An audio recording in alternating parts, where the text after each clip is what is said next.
Today I'm going to show you how to make this model, which hasn't got a proper name yet, but it's kind of an infinite motion model where if you turn it round it just keeps changing colours like this.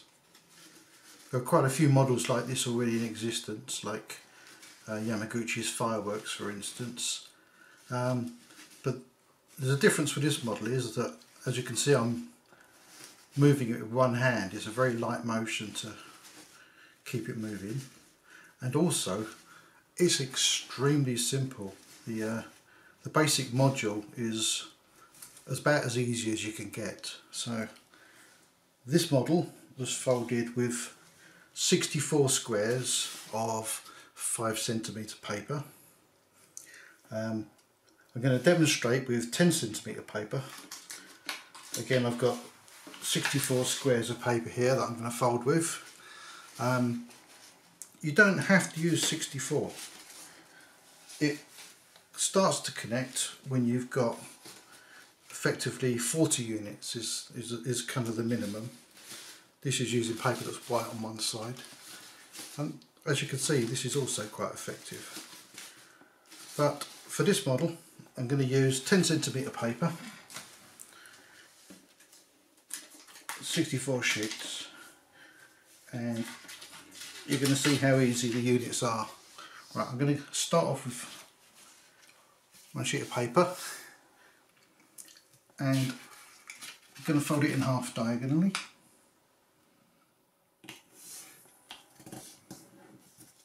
If I unfold that, I'm going to make another crease in half horizontally, but I'm only going to crease to the centre. It doesn't actually matter if you crease it all the way in half, but I'm only going to do that. So if we have this triangle with one crease in it, that's the finished module. If I get another sheet, I'll do the same again. Actually, I prefer to fold it in half horizontally and make the halfway crease first, because it doesn't have to be exact, just roughly halfway. Unfold, fold it in half, and that's the finished module. Couldn't get much easier than that. And to join them together there are 4 more folds we now need to make. So these two creases, this crease here, I'm going to line this edge with that, and this vertical crease I'm going to line like this. So they are at a 45-degree angle, like so. It's quite important to hold the 2 units together so that you don't slide apart. But as you can see, there's 2 layers here. I'm just going to mounting fold this triangle behind one of those layers. Okay, it's important to make quite a sharp crease like that. I'm going to lift up one of these layers. I'm going to valley fold this triangle over the top of that. That goes in the gap, and as you can see there's another triangle here which I'm going to mounting fold over like so. And if you hold those units together, there's one final triangle which I'm going to valley fold over. So there's 4 simple creases, and that actually locks the model together surprisingly well. So it doesn't need to be any stronger than that.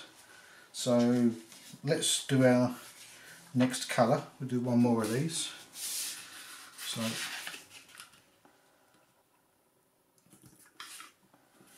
crease to halfway, and then fold in half, and then align this edge to the crease like so, and mounting fold this behind,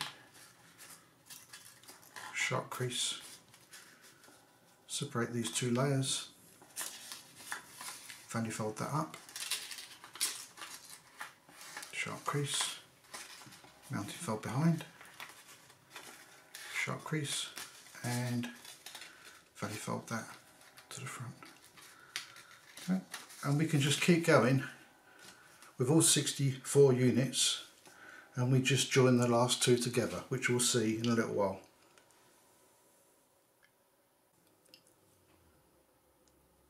Here we are, about an hour or so into the fold. We've got 2 units left to finish the whole thing off, so just going to keep building the stack.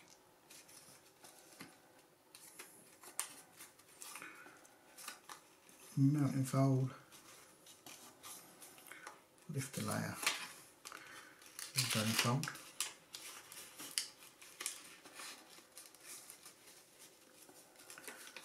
Mounting fold, valley fold. One more to do. Line it up.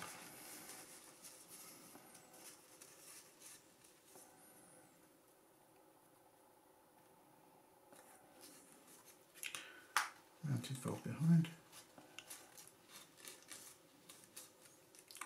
Lift the layer. Valley fold. Mounted fold. And valley fold again. Right, that is 64 units in a line.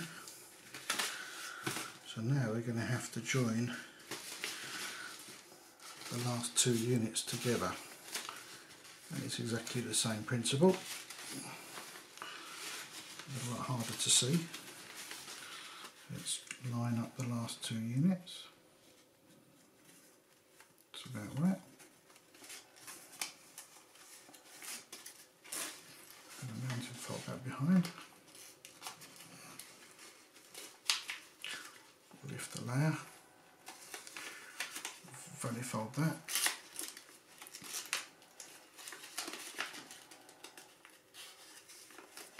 Mounting fold this one.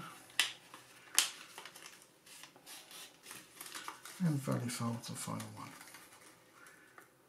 And we have it. We have finished our infinity motion. So let's see if it turns one-handed. That's not too bad. If we hold it 2 hands, we can make it a bit tighter. There we go. Finished. Gotta be careful it doesn't come apart, but it does actually hold together pretty well. I actually prefer to fold it with a smaller paper.